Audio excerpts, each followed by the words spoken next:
Mais je veux pas que mon compte, ça devienne que des recettes. Mais là, je suis obligée de vous partager ça. Je suis une quiche en cuisine. Et là, je me lance dans une recette, tu vois, c'est... Après, je dis que je suis une quiche en cuisine parce que je me donne pas la peine vraiment de cuisiner, tu vois. Mais quand je fais des petites recettes, je trouve que c'est plutôt réussi. Donc là, je pars sur une butternut que je vais farcir. Je vais la passer au four. Première étape, c'est enlever tout ça, mettre un peu d'huile d'olive et la mettre au four. Allez, c'est parti. Donc là, j'ai mis de l'huile d'olive, j'ai mis de l'origan et je vais la passer au four.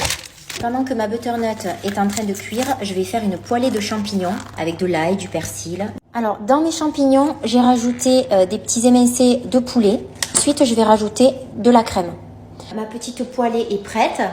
Donc maintenant, j'attends que ma butternut soit cuite. Je vais récupérer tout l'intérieur et je vais mélanger l'intérieur de la butternut avec ça. Ça va me donner une espèce de farce. 1 heure plus tard, c'est long à cuire, hein. Franchement, c'est long à cuire. Je vais récupérer tout l'intérieur et je vais faire ma farce.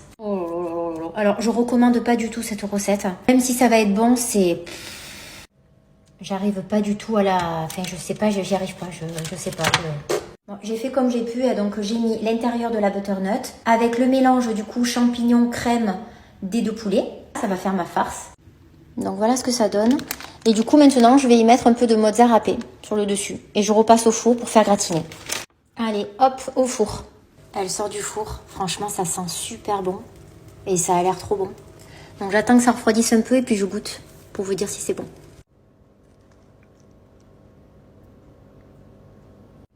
Allez, je goûte. Franchement, c'est super bon. Après, il faut bien mettre voilà, une garniture qui a du goût comme les champignons avec de l'ail, du persil, tout ça. Parce que la butternut, c'est fade, tu vois. Mais c'est vraiment délicieux.